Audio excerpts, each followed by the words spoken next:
এদিকে গোপালগঞ্জে বোরো ধান কাটায় ব্যস্ত সময় পার করছেন কৃষকরা। ভোরের আলো ফুটে ওঠার সাথে সাথে ধান কাটতে কৃষকরা ছুটছেন মাঠে, যেন দম ফেলার সময় পাচ্ছেন না তারা। আবহাওয়া অনুকূলে থাকায় এবছর ধানের বাম্পার ফলন হওয়ায় হাসি ফুটেছে কৃষকের মুখে। মাসুদ পারভেজের প্রতিবেদন, জানাচ্ছেন বুশরাত জাহান।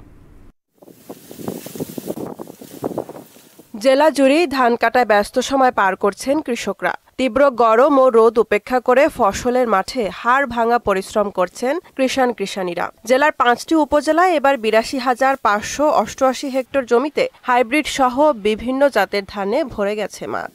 এরই মধ্যে প্রায় 30,000 হেক্টর জমির ধান কাটা হয়েছে।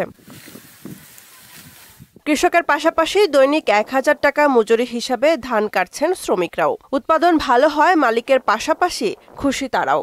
তবে ধানের দাম কম বলে দাবি চাষিদের। হাজিরা হিসেবে ধান কাটতেছি, ভোর 6টায় শুরু করি, সন্ধ্যা 6টা পর্যন্ত কাজ করি। 1,000 টাকা মূল্য দেয়। 50 মণ আশা করা হয়, কিন্তু বাস্তবে হয় না। 35, 40, 45 এই বরাবরই হয়। এবারে ফলনটা মাশাআল্লাহ অনেক ভালো হয়েছে। আমাদের গতবার যা হয়েছিল তার চেয়ে অনেকটাই ভালো হয়েছে।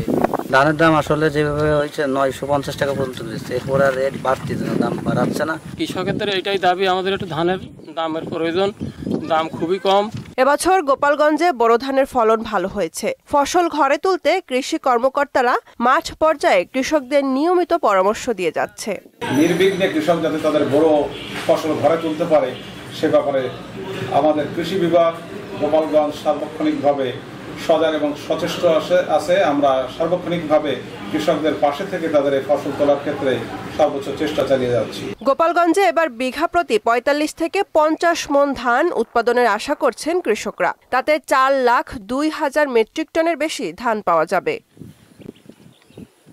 বুশরাত জাহান, মোহনা সংবাদ।